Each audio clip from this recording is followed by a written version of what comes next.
कक्षा 6 की किताब में जो मौजूद पहला चैप्टर है जिसका नाम है प्राकृतिक संख्याएं या नेचुरल नंबर्स, उस चैप्टर के अंदर आखिर कौन कौन सी चीजें हमें पढ़नी है। इसमें हम ये कह सकते हैं प्राकृतिक संख्याओं में हमें क्या क्या पढ़ना है। सबसे पहले हमें ये पता होना चाहिए। अगर ये चीजें हमारी क्लियर है तो आसानी से हर चीज को सीख सकते हैं, क्योंकि हमें हर चीज पता होगी कि आखिर कौन सी चीज किस पार्ट में है, किताब के किस भाग में क्या चीज मौजूद है। अगर कभी इससे जुड़ा हुआ प्रश्न आता है, आपको कोई दिक्कत हुई, तो आप तुरंत जाकर वहां पर ढूंढ सकते हैं कि यहाँ पर ये चीज मौजूद है। आइए देखते हैं पहले पार्ट प्राकृतिक संख्याओं में जो चैप्टर है इसमें कौन कौन सी चीजें हमें पढ़नी है। सबसे पहला जो पॉइंट है वो तो प्राकृतिक संख्याएं ही हैं कि प्राकृतिक संख्याएं क्या होती हैं, इनका प्रयोग किस तरीके से होता है। इसके बाद हम जानेंगे संख्या के बारे में, संख्या के बाद जानेंगे संख्यांक के बारे में, जिसे हम अंक भी कहते हैं। स्थानीय मान पद्धति से संख्याओं का निर्माण करना सीखेंगे। उसके बाद सबसे बड़ी और सबसे छोटी संख्या के बारे में जानेंगे। उसके बाद स्थानीय मानों के बारे में जानेंगे।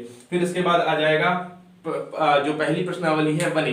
वने में कुल मिला के 12 प्रश्न हैं। इन 12 प्रश्नों को एक एक पार्ट को बिल्कुल डिटेल तरीके से मैं आपको समझाऊंगा और सॉल्व कराऊंगा, चाहे वो कितना ही आसान क्यों ना हो या कितना ही कठिन क्यों ना हो, जिससे कि आपको कहीं पर भी कोई दिक्कत ना हो। इसके बाद हम पढ़ेंगे अनुवर्ती संख्या के बारे में, अनुवर्ती संख्या या उत्तरवर्ती संख्या के बारे में। फिर हम पढ़ेंगे पूर्ववर्ती संख्या के बारे में। इसके बाद हमारा जो टारगेट होगा वो होगा क्रमागत संख्याएं। क्रमागत संख्या ये छोटे छोटे से टॉपिक्स हैं, बहुत ही आसानी से समझ में आ जाएंगे। इसके बाद हम आगे बढ़ते हैं प्राकृतिक संख्याओं का संख्या रेखा पर प्रदर्शन, इन चीजों के बारे में जानेंगे। और उसके जस्ट बाद जो दूसरी प्रश्नावली है और जो अंतिम प्रश्नावली है उस पर आएंगे, जिसमें कुल मिला के 9 प्रश्न हैं। और इतना पढ़ने के साथ साथ हम उदाहरण और प्रश्नों को समाप्त करते हुए जल्द से जल्द इस पाठ को समाप्त करेंगे, ताकि आपको बिल्कुल साफ साफ ये चीजें समझ में आ जाए। अगर फिर भी कोई दिक्कत हो तो आप कमेंट सेक्शन में कमेंट कर सकते हैं और चीजों को हमसे आसानी से पूछ सकते हैं, डिस्कस कर सकते हैं।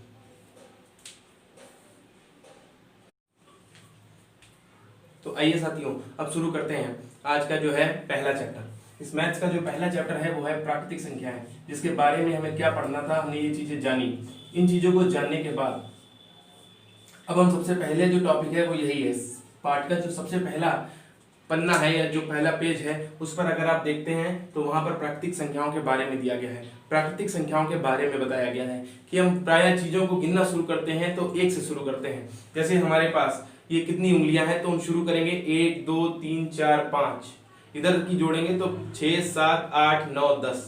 तो यानी जब हम 1 से शुरू कर रहे हैं तो जिन संख्याओं से हम गिनती को शुरू करते हैं या गिनना शुरू करते हैं, किसी चीज की गिनती शुरू करते हैं, उन्हीं संख्याओं को हम प्राकृतिक संख्याओं के नाम से जानते हैं। इन संख्याओं को नेचुरल नंबर्स भी कहते हैं। जैसे प्राकृतिक संख्याएं, अब आपकी समझ में आ गया होगा कि प्राकृतिक संख्याएं क्या होती हैं। प्राकृतिक संख्याओं का मतलब गिनने वाली संख्याएं या गिनती की संख्याएं। 1 2 3 4 5 6 7 ऐसे करके आगे बढ़ती चली जाएंगी, इनका कोई अंत नहीं है, ये अनंत तक चलती रहती हैं। इससे पहले अब आगे हम बढ़े, इससे पहले यहाँ पर मैं आपको कुछ अन्य संख्याएं भी बता देता हूँ, जिससे आपको हर चीज का एक संक्षिप्त व्यू मिल जाए कि आखिर हमें आगे पढ़ना है तो क्या पढ़ना है। जब प्राकृतिक संख्याएं लिखी तो 1 से प्रारंभ हुआ। अगर यहीं पर हम जो अगला पार्ट पढ़ेंगे वो है पूर्ण संख्याएं। पूर्ण संख्याओं के बारे में भी आइए थोड़ा सा देख लेते हैं, जिससे कि चीजें बार बार रिवाइज होती रहें और वो चीजें आपके दिमाग में बिल्कुल फिक्स हो जाएं। जब 1 से शुरू किया था तो प्राकृतिक संख्याएं थी, लेकिन यदि हम प्राकृतिक संख्याओं से पहले शून्य लगा दें, यानी अब हमारी शुरुआत 1 से ना होकर शून्य से होने लगी, तो यही संख्याएं अब पूर्ण संख्याएं हो गई। पूर्ण संख्याओं का मतलब होल नंबर्स यानी पूर्ण संख्याएं।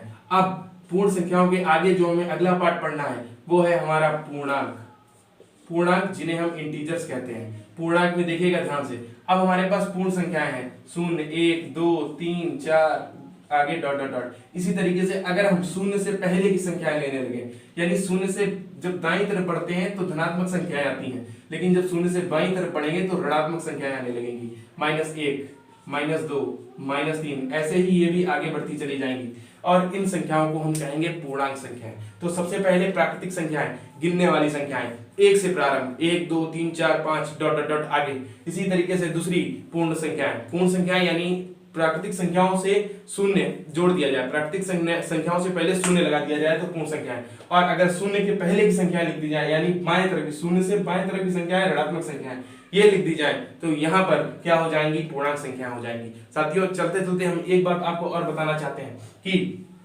यहाँ पर जब हम देख रहे थे कि दाईं तरफ बढ़ने पर संख्याएं बड़ी होती चली जाती हैं, यानी 2 1 से बड़ा, 3 2 से बड़ा, 4 3 से बड़ा, 5 4 से बड़ा, 6 5 से बड़ा और 7 6 से बड़ा। इसी तरीके से ध्यान दीजिएगा, जब हम निगेटिव में जाते हैं यानी जब ऋणात्मक की तरफ बढ़ते हैं तो यहाँ पर जो छोटी संख्या होती है वो बड़ी संख्या से बड़ी होती है। अर्थात इसका मतलब क्या हुआ, इसका मतलब ये हुआ कि -2 बड़ा होगा -2 छोटा होगा -1 से, या ये कहें कि -1 बड़ा होगा -2 से, -2 बड़ा होगा -3 से, -3 बड़ा होगा -4 से, -4 बड़ा होगा -5 से, ये ऐसे ही करके सारी छोटी संख्याएं बड़ी संख्याओं से बड़ी, लेकिन कब, जब संख्याएं ऋणात्मक हो। अभी इन चीजों के बारे में हम आगे आने वाले पाठों में पढ़ेंगे, लेकिन मैंने आपको एक ब्रीफ चीजें बता दी ताकि आपको समझने में कोई दिक्कत ना हो, आगे भी ये चीजें रिवाइज हो जाए। तो सबसे पहले हमने पढ़ा प्राकृतिक संख्याएं, नेचुरल नंबर्स 1 2 3 4, उसके बाद पूर्ण संख्याएं 0 1 2 3 4, उसके बाद इंटीजर्स यानी पूर्णांक, माइनस वाली, 0 और प्लस वाली, ऋणात्मक, शून्य और धनात्मक सारी संख्याओं का जो मिलान है, वो समूह है, वो कहलाएगा पूर्णांक। अब हम बढ़ते हैं अगले टॉपिक की तरफ।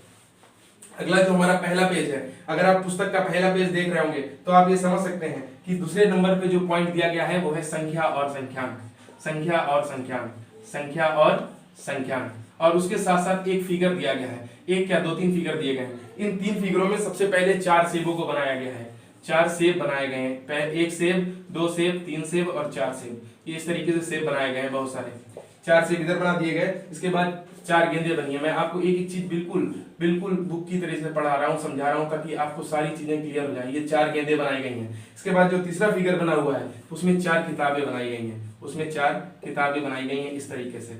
इस फिगर को बनाने का उद्देश्य सिर्फ यही है, इन चीजों को पढ़ाने का उद्देश्य सिर्फ यही है कि जो गणित में कमजोर, बहुत कमजोर छात्र हैं वो भी बिल्कुल मजबूती से अपने बेस को स्ट्रांग कर सकें, इसलिए उन कमजोर छात्रों तक इन वीडियोस को जरूर पहुंचाइए। तो ये 3 फिगर दिए गए हैं यहाँ पर, और इसमें बताना है संख्या और संख्यांक। मेरे प्यारे साथियों, यहाँ पर संख्या और संख्यांक। अब जब आप पन्ना पलट लेंगे यानी पेज को अगली तरफ ले जाएंगे तो वहां पर आप ये पाएंगे कि वहां पर लिखा हुआ है कि संख्या क्या होती है, कि कितनी वस्तुएं हैं, कितनी वस्तुएं हैं, इसका बोध जिस चीज से होता है वो होती है संख्या। यानी यहाँ पर कितनी वस्तुएं हैं 4, यहाँ पर कितनी वस्तुएं हैं 4, यहाँ पर कितनी वस्तुएं हैं 4, ये क्या है, संख्या है। लेकिन हम इस संख्या को जिस संकेत के माध्यम से व्यक्त करते हैं या जिस चिन्ह के माध्यम से व्यक्त करते हैं वही चिन्ह हमारा कहलाता है संख्यांक, और संख्यांक को ही हम जो संक्षिप्त में कहते हैं अंक कहते हैं। आपको पता होना चाहिए संख्या क्या होती है। संख्या का मतलब कितनी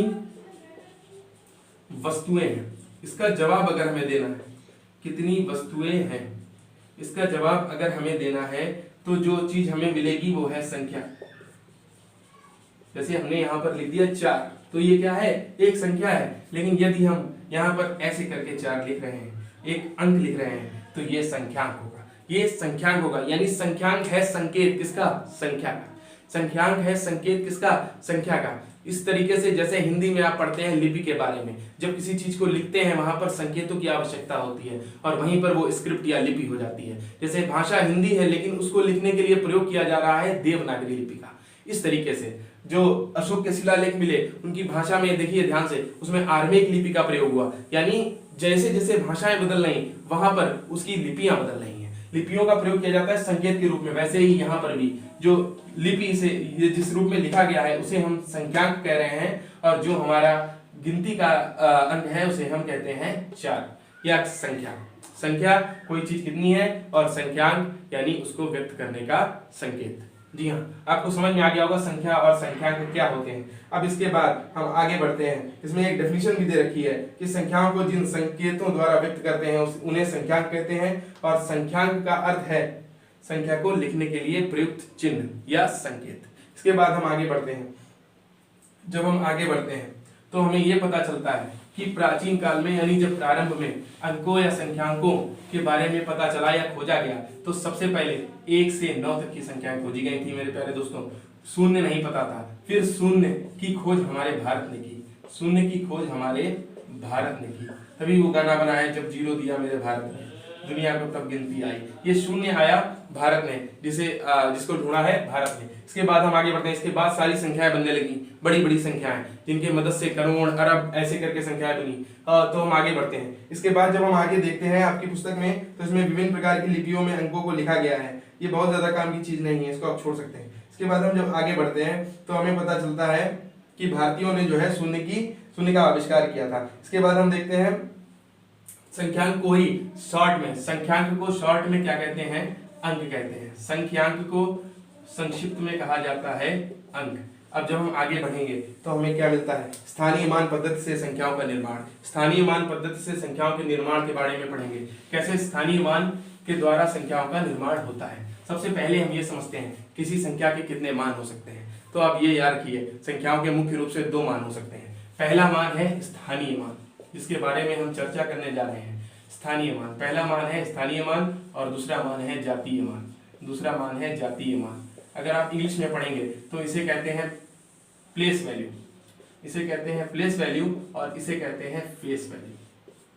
अर्थात मतलब क्या होगा, जब कोई संख्या लिखी हुई है तो उसमें जब हम दाएं से बाएं की तरफ उस संख्या को देखते हैं तो उसमें संख्याओं का अंकों को लिखने का एक निश्चित क्रम होता है। निश्चित क्रम का मतलब जो सबसे दाहिनी तरफ लिखी हुई संख्या होती है उसे हम इकाई कहते हैं। इसके बाद हम जब आगे बढ़ते हैं तो जो उसके बाद लिखी हुई दूसरी अंक होता है, दूसरी संख्या नहीं सॉरी दूसरा जो संख्यांक होता है या अंक होता है उसे हम दहाई कहते हैं।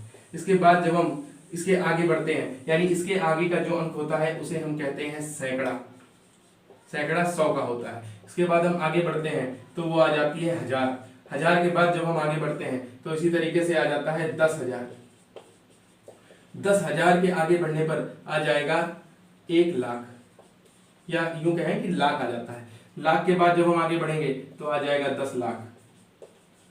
इसके आगे बढ़ने पर करोड़, फिर ऐसे बढ़ने पर 10 करोड़ और ऐसे ही संख्याएं आगे बढ़ती रहती हैं।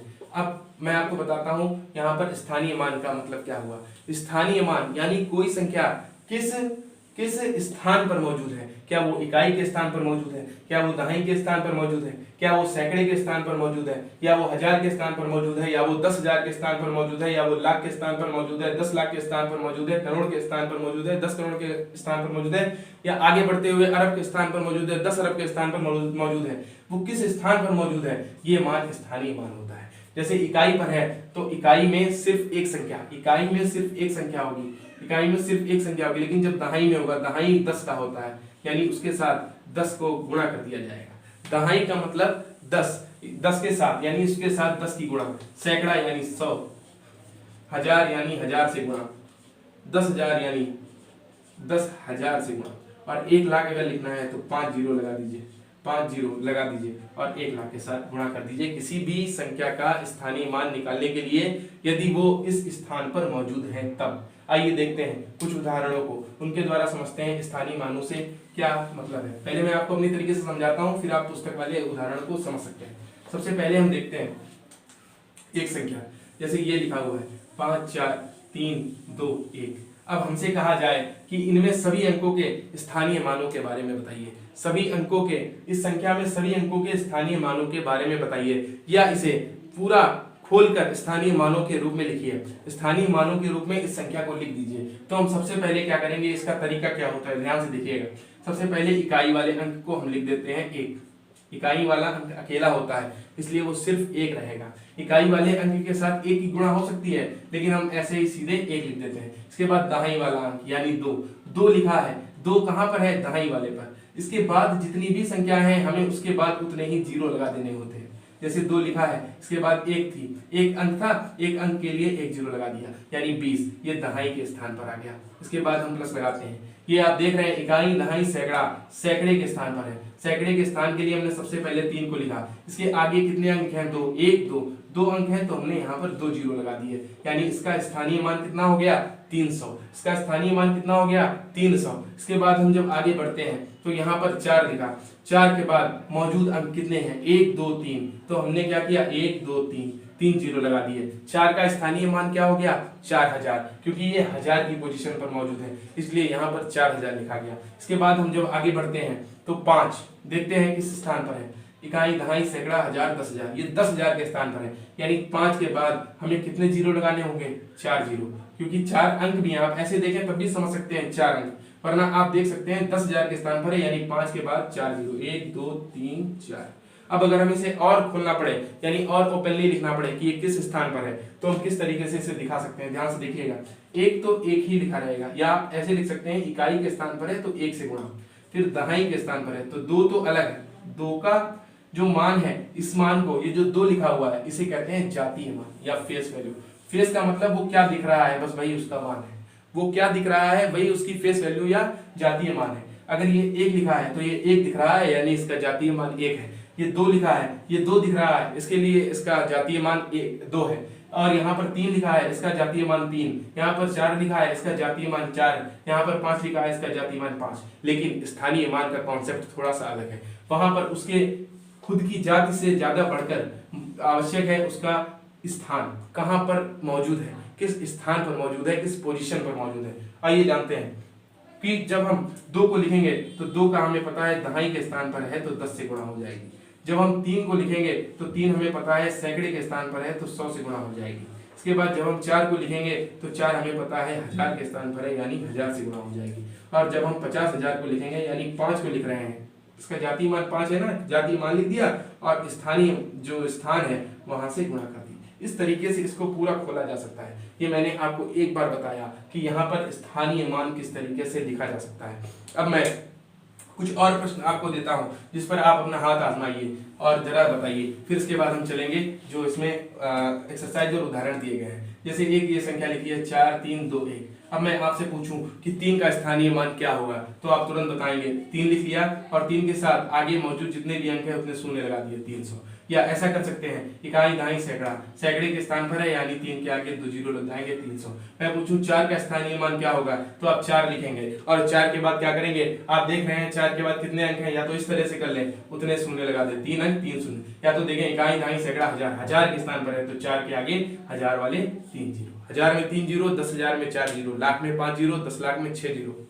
10 lakh is also known as 1 million. 1 million जैसे यूट्यूब पर देखते हैं 1 मिलियन व्यूज, यानी उसके 10 लाख व्यू हो गए, 10 लाख व्यू होते हैं। इसके बाद हम देखते हैं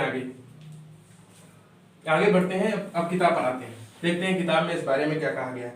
स्थानीय मान पद्धति से संख्याओं का निर्माण, संख्याओं के निर्माण के बारे में बताया गया है। एक चार्ट दिया गया है, उसमें 23, 705 ऐसी संख्याएं दी हैं, 2512, 84,096।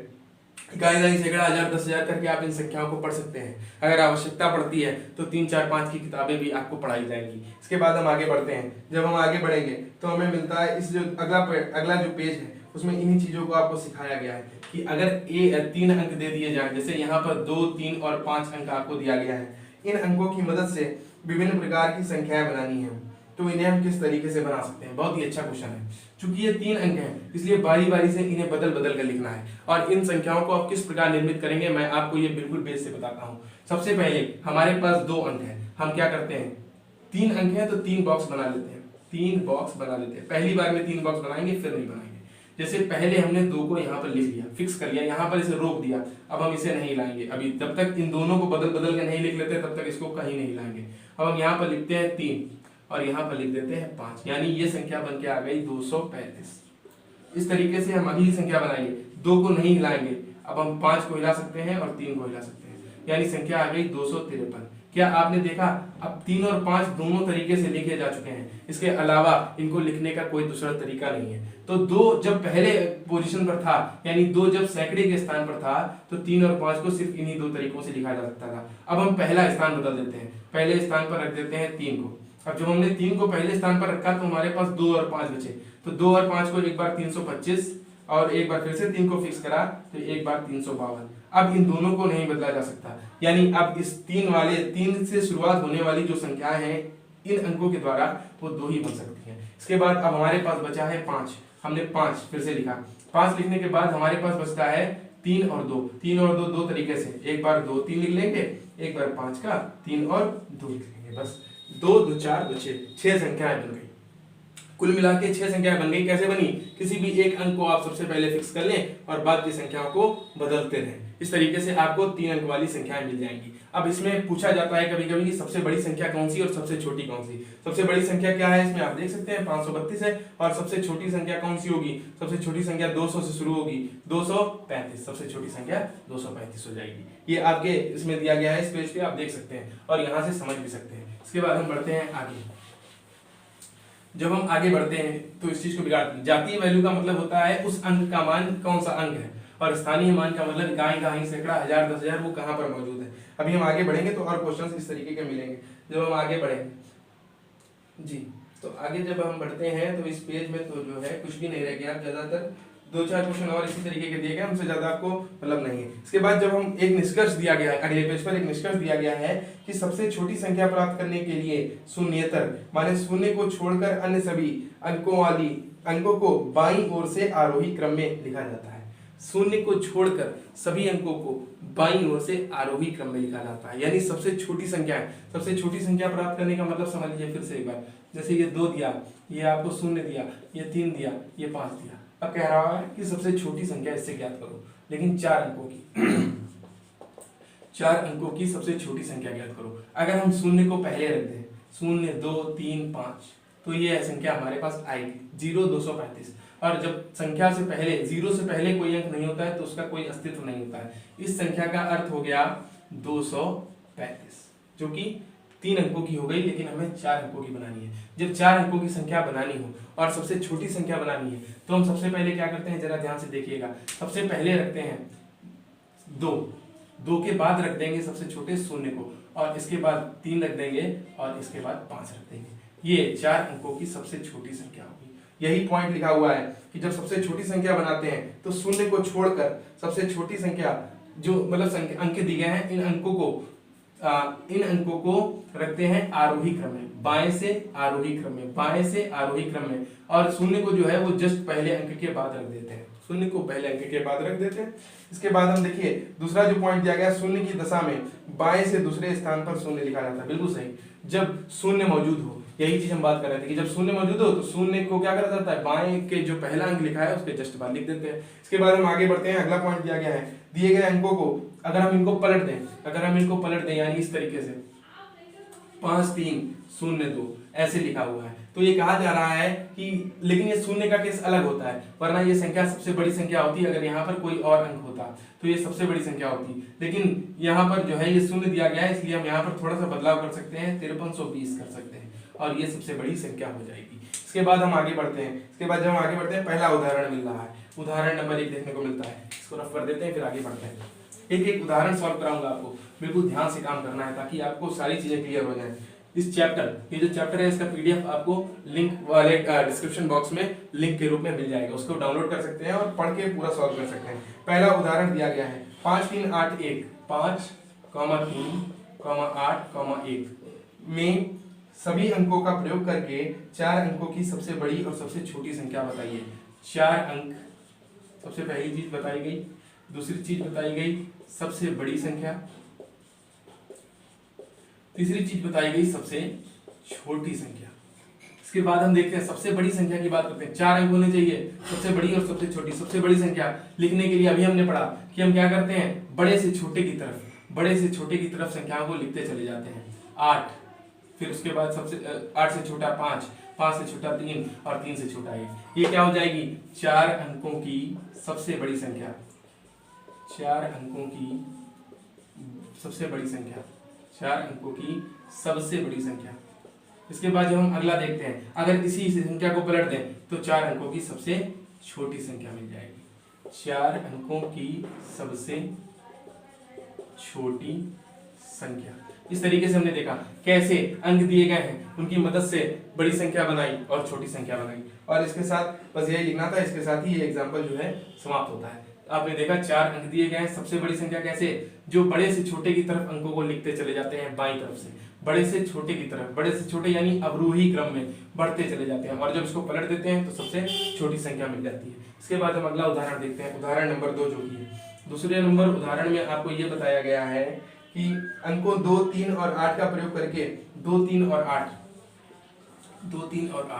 का प्रयोग करके 4 अंकों की बड़ी से बड़ी संख्या बनाइए। 4 अंकों की सबसे बड़ी संख्या बनाइए। 4 अंकों की सबसे बड़ी संख्या बताइए। सबसे बड़ी संख्या बताइए।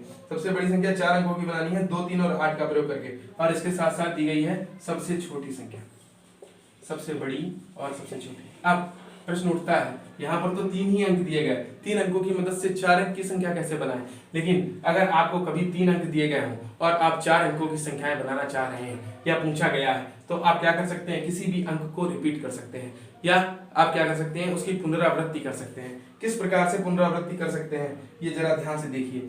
जब आपको सबसे बड़ी संख्या बनानी है तो बहुत ही आसान है। सबसे बड़ी संख्या तो सबसे बड़ा अंक की पुनरावृत्ति करिए। अगर पहला अंक 8 लिखा इसके जस्ट बाद क्या लिखिए, एक बार 8 और लिख लीजिए, और फिर जो बड़ा अंक है 3 और फिर 2। इस तरीके से ये 4 अंकों की सबसे बड़ी संख्या का निर्माण हो गया। और जब हम आगे देखते हैं सबसे छोटी संख्या बनानी है तो सबसे छोटे अंक को 2 बार लिख लीजिए। प्रारंभ में 2 और फिर 2, फिर क्या बचा 3 और फिर 8। ये सबसे छोटी संख्या, ये सबसे छोटी संख्या जब 4 अंकों की बनाई तो इस प्रकार से हमने इस काम को कर लिया। सबसे छोटी संख्या ये बन गई सबसे छोटी संख्या, ये सबसे बड़ी संख्या और ये सबसे छोटी संख्या। आपने देखा 3 अंकों की मदद से 4 अंकों की संख्याएं हमने कैसे बनाई। जब हमें सबसे बड़ी संख्या बनानी थी 4 अंकों की तो हमने क्या किया, जो 3 अंक थे उनमें से सबसे बड़े अंक को एक बार रिपीट करा लिया, और जो सबसे छोटी संख्या बनानी थी तो सबसे छोटे अंक को एक बार रिपीट कर लिया उसको भी, और इस तरीके से हमें यह संख्याएं प्राप्त हो गई। उम्मीद कर रहा हूं आपको ये चीजें समझ में आ रही होंगी। हम इसके बाद आगे बढ़ते हैं। अगर कोई भी दिक्कत लग रही है तो तुरंत कमेंट सेक्शन में कमेंट कर सकते हैं। इसके बाद हम आगे बढ़ते हैं अगले प्रश्न की तरफ। नोट करते चलिएगा अगर आपको कहीं पर भी कोई दिक्कत हो रही है।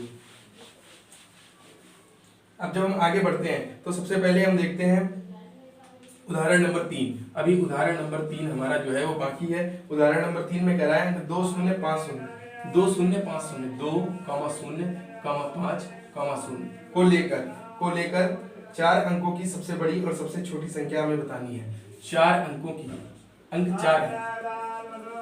दूसरी चीज सबसे बड़ी, और तीसरी जो चीज दी गई है वो है सबसे छोटी संख्या हमें बनानी। लेकिन 4 अंक रहने चाहिए, यहाँ पर शून्य है। यदि हम सबसे पहले शून्य को एडजस्ट कर देंगे तो वो 2 ही अंक की संख्या रह जाएगी, जो कि गलत हो जाएगा। इसलिए देखिए जरा ध्यान से। अब हम क्या करने जा रहे हैं, हाँ यहाँ पर ठीक इतनी बात बताई गई आपको। 4 अंक की सबसे बड़ी और सबसे छोटी संख्या बनानी है। तो सबसे बड़ी संख्या बनाना तो थोड़ा आसान है। किस तरीके से, जरा ध्यान से देखिए। सबसे पहले सबसे बड़ा अंक रख देते हैं, बाएं से शुरू करते हैं संख्या को लिखना। सबसे पहले सबसे बड़ा अंक, जब बड़ी संख्या लिख रहे हैं उसके बाद बड़े से छोटा अंक, उसके बाद सबसे छोटे अंक जो कि 0 है। इसलिए ये हो गई 4 अंकों की सबसे बड़ी संख्या। अब हम जब आगे बढ़ते हैं, 4 अंकों की सबसे बड़ी संख्या हमने लिख दी। अब 4 अंकों की सबसे छोटी संख्या यहाँ पर लिखनी है। अब हम 0 0 2 5 नहीं लिख सकते क्योंकि वहां से चीजें गलत हो जाएंगी मेरे प्यारे दोस्तों। इसके बाद जब हम लिखेंगे सबसे छोटी संख्या तो हम क्या करेंगे, सबसे पहले सबसे छोटा अंक लाएंगे, उसके बाद शून्यों को एडजस्ट करेंगे, उसके बाद क्या करेंगे, शून्यों को एडजस्ट करेंगे। जब सबसे पहला अंक लिख लेते हैं बाईं तरफ से शून्येतर, उसके बाद हम 0 0 लिखते हैं, 0 0 लिखते हैं। जितने भी शून्य हो यहाँ पर एडजस्ट कर दीजिए, और उसके बाद जो भी अंक बचे वो यहाँ पर लिख दीजिए।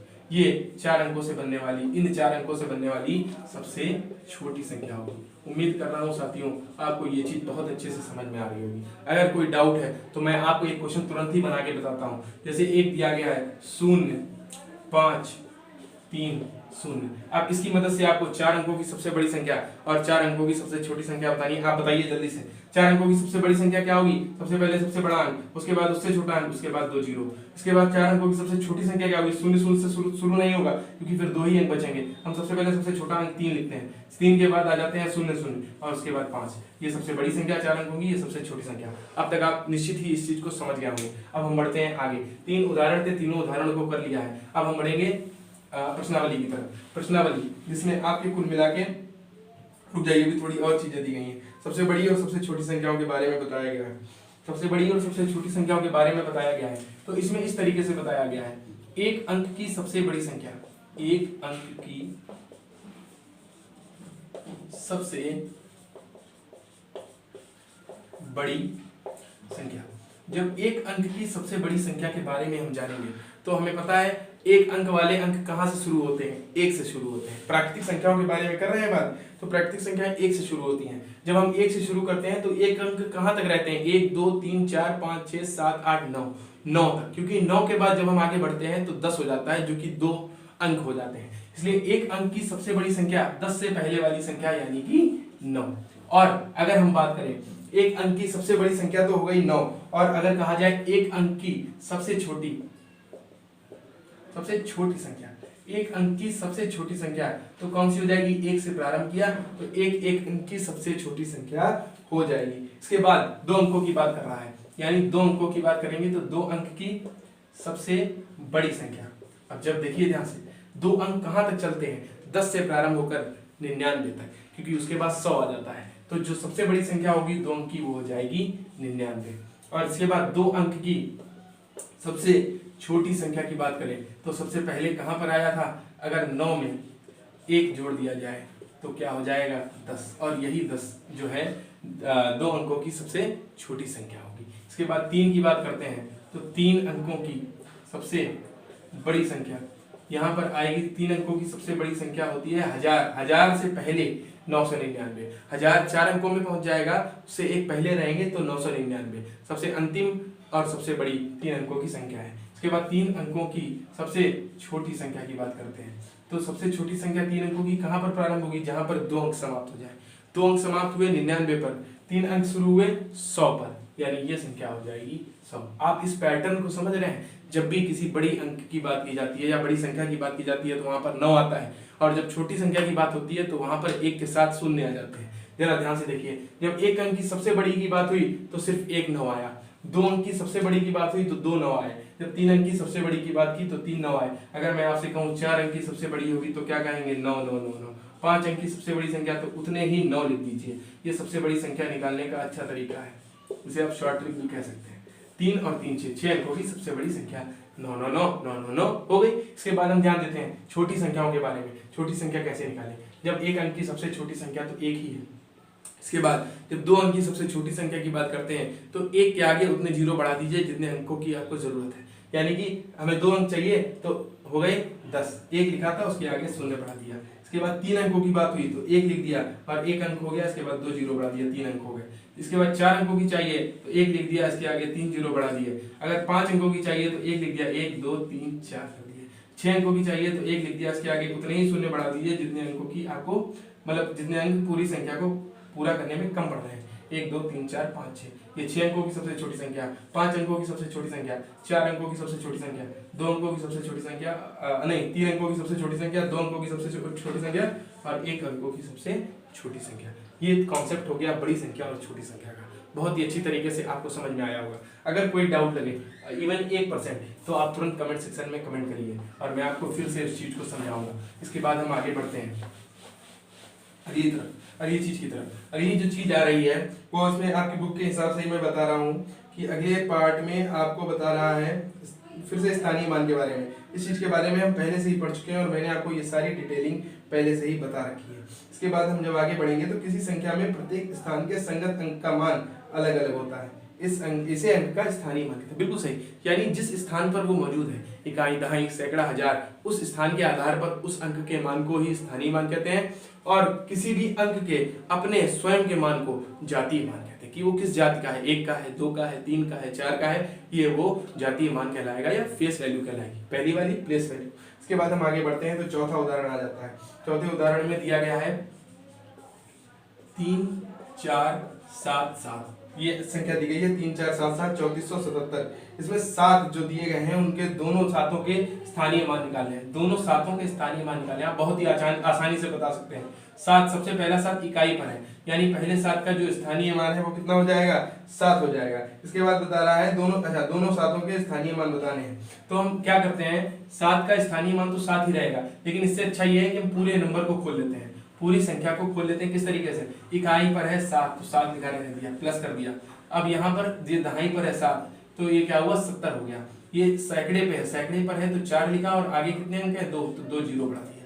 इसके बाद ये 1000 पर है, इसमें 3 लिखा और आगे कितने अंक है 3, यानी 3 जीरो बढ़ा दिए। इस तरीके से स्थानीय मानों को लिख दिया। 7 का पूछ रहा है, एक 7 का 7 है और दूसरे 7 का स्थानीय मान 70 है जो कि दहाई के स्थान पर है। अगर 4 का पूछे तो 400 स्थानीय मान है, 3 का पूछे स्थानीय मान तो 3000 है। लेकिन अगर 7 का जातीय मान पूछे तो 7, 7 का जातीय मान पूछे तो 7, 4 का जातीय मान पूछे तो 4 और 3 का जातीय मान पूछे तो 3, यानी कि फेस वैल्यू जिसे कहते हैं वो वही रहती है, नहीं बदलती। इसके बाद 4 उदाहरण देखने के बाद हम आ जाते हैं अपने पहली अभ्यास की तरफ। पहला अभ्यास जिसमें आपको कुल मिला के मेरी समझ से 12 प्रश्न है और 12वां प्रश्न को सॉल्व करना है। आइए देखते हैं।